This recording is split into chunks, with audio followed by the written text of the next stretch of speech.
Boa noite, meu nome é Gabriela das Chagas.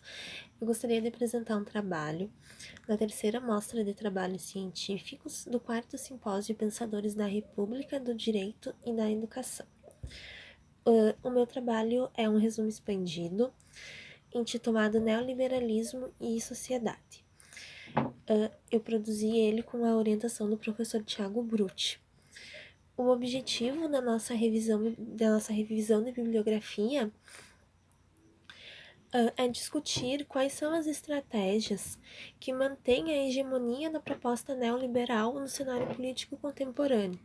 Isso tendo em vista que desde a década de 70, quando esse projeto despontou, ele atravessou algumas crises políticas e econômicas, mas se mantém firme e, ao contrário do que poderia se prever, vem se expandindo. Nós iniciamos com a tentativa de trazer uma definição para o que se entende por neoliberalismo, mas sempre tendo em vista que os conceitos nas ciências sociais não são um dado fechado, algo absoluto, uma vez que são construídos de acordo com a experiência histórica e vão adquirindo novas significações, portanto, nos diferentes lugares onde se manifestam e no próprio correr do tempo. Entretanto, atualmente, existe no âmbito acadêmico duas correntes que buscam definir o neoliberalismo. Uma corrente tem um olhar mais marxista e focaliza as relações de trabalho, os modos de produção. Essa corrente foca, então,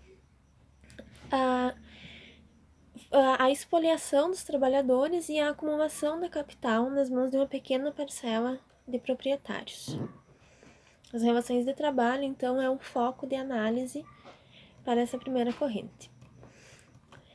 Uma segunda corrente focaliza a racionalização da vida que o modelo neoliberal promove. Por esse olhar, o neoliberalismo proporcionou a expansão da lógica empresarial para setores onde essa lógica originalmente não estava, como a administração pública e a própria vida privada do indivíduo. Nesse sentido, o Estado se abre para a iniciativa privada e para o capital estrangeiro, passando a ser permeado pelo poder econômico de algumas corporações, né? Nesse sentido, surgem alguns questionamentos acerca da relativização da soberania dos países, que, como dito, passam a conviver então com esse poder.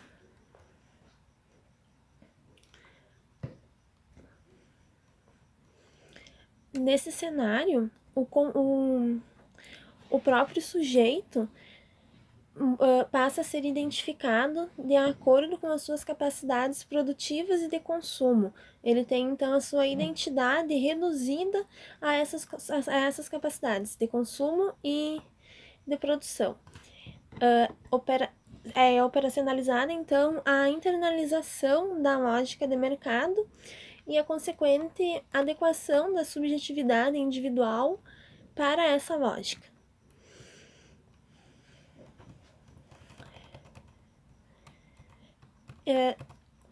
Isso é proporcionado também através dos meios de comunicação de massa.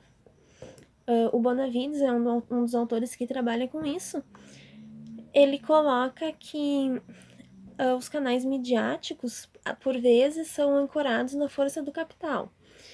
E então se veem, vez ou outra, obrigados a se resignar e a transmitir os valores e as ideologias da parcela populacional detentora de grandes volumes de capital, dando-lhes a aparência de opinião pública. Além, então, do domínio dos meios de comunicação, uma outra estratégia é apontada pelos cientistas sociais como sendo um mecanismo de sustentação e ampliação do neoliberalismo, que é a operacionalização das crises em favor da autovalidação do modelo. Então, observa-se que há crise econômica e crise de representatividade política, mas não há crise de governamentabilidade. Assim, os períodos de crise política, sobretudo de representatividade e de baixa popularidade dos governos, tendem a ser aproveitados para a condução de reformas legislativas, e os momentos de crise econômica costumam favorecer a introdução de medidas que reduzem a capacidade interventiva do Estado na esfera econômica.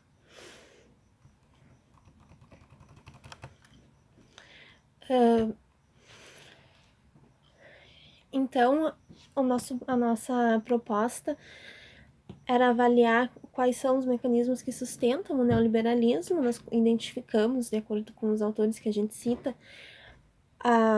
o domínio dos meios de comunicação e a operacionalização das crises. E nós também podemos compreender o neoliberalismo não somente como um modelo econômico, mas como um projeto político que se comunica com várias dimensões da vida social e da vida privada do indivíduo. Então, ele tem uma comunicação com vários elementos da cultura, o que é um fator também que dificulta a sua superação. E o nosso trabalho tem um caráter preliminar, é um resumo expandido, e por enquanto seriam esses os nossos apontamentos. Muito obrigada.